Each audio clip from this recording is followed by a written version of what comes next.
Assalamu alaikum. This is part 2, inshallah, of the video on question and answers about the infallibility of the imams.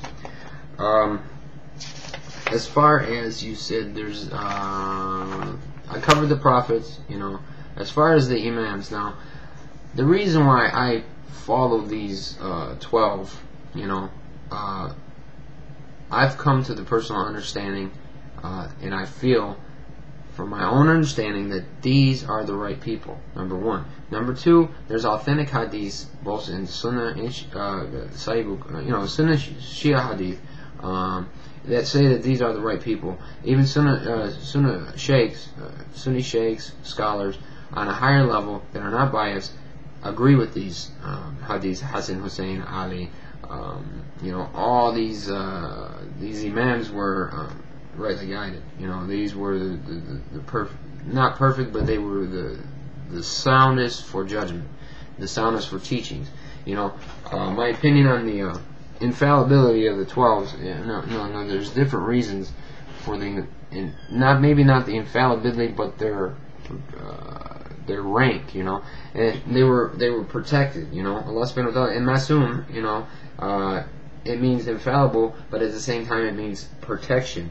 In order to understand this, we have to go to the Arabic language, and we have to study the different meanings, because Arabic, you have 10 different meanings.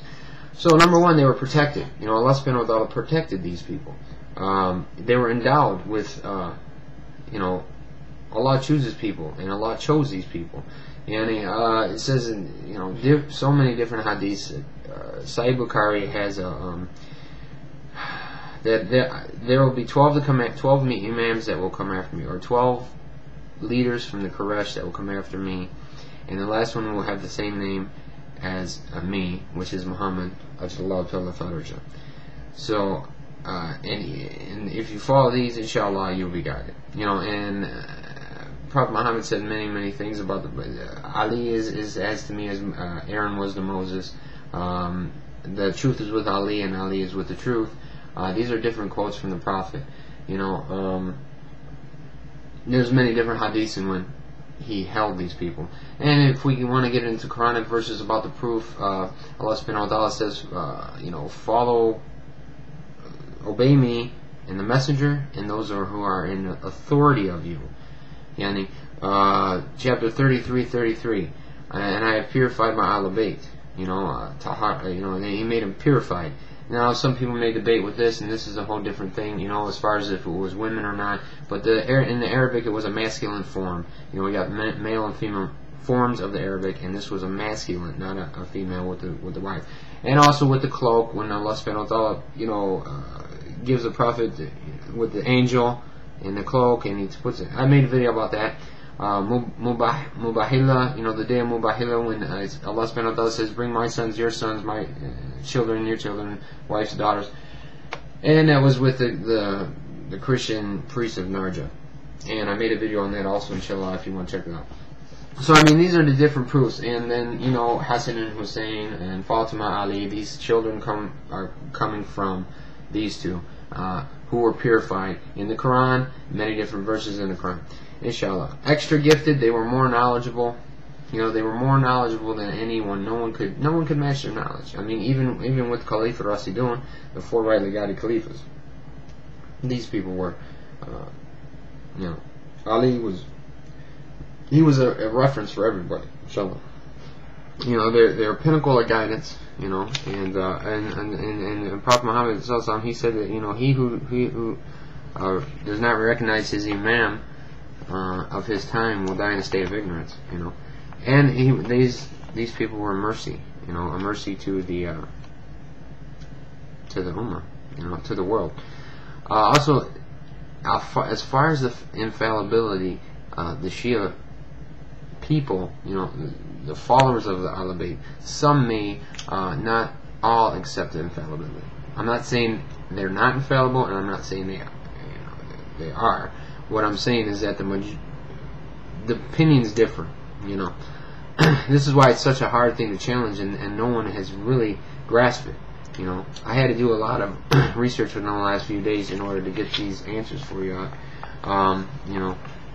and it's something that I'm not qualified to really speak about. You know, not everybody agrees on the same thing. You know, one thing that we do, you know, you have to remember that during the time of the Prophet, and after the death, you know, through the whole time of the Prophet destroyed, you know, 360 idols in the Kaaba. You know, he established Tawheed.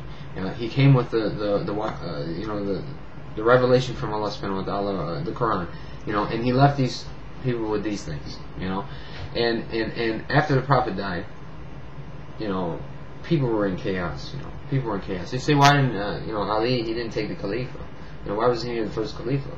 You know, and a lot of people don't say that. You know, Abu Bakr, rahmatullah, radiyallahu, he turned the Khalifa down twice. You know, and the third time he accepted it.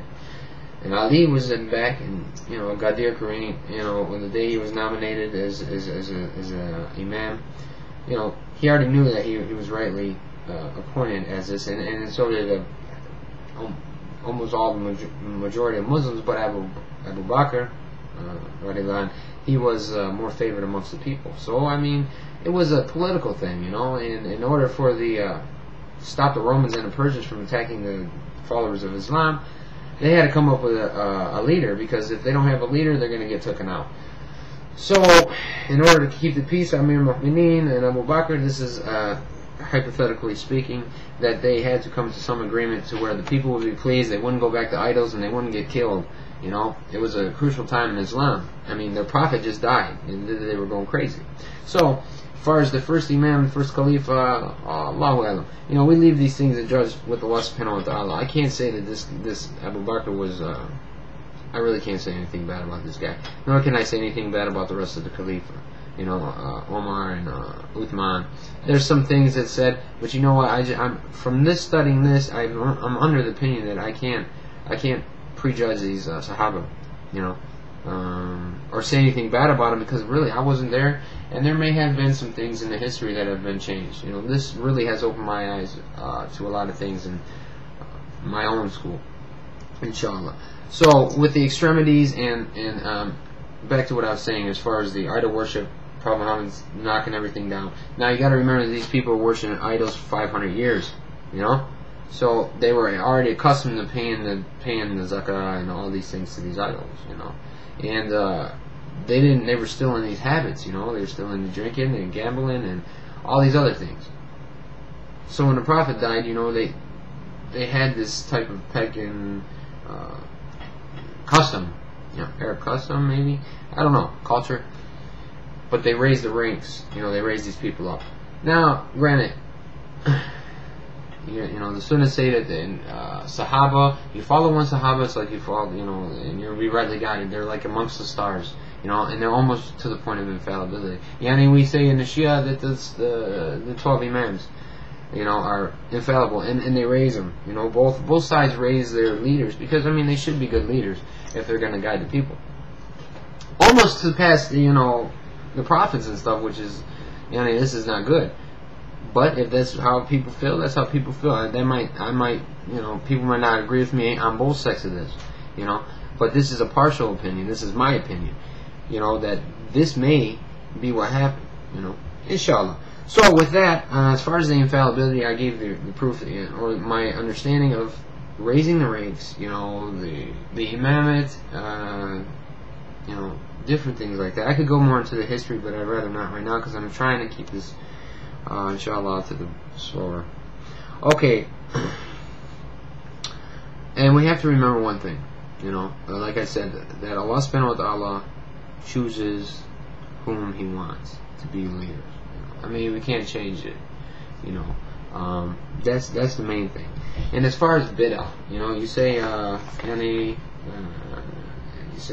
fear that they may be following bid'ah and deviations in the pure religion of al-Islam, and this is brothers and sisters who perceive that they are on the truth, and this is any sect. And let me just say this, that a bid'ah is something. The definition, bid'ah is something that is majority vast upon among the majority of the ummah. This isn't little things like, you know, like a miswak, you know, this is bid'ah, or if I use a toothbrush, or if I sleep, I pray on a prayer rug, this is bid'ah. Tashbih, dhikr beads, this is bid'ah. The Quran, the letters in the Quran, with the Dhamma, Fetter, and Kesra, the vowels, this is bid'ah. Inshallah, let me finish, inshallah.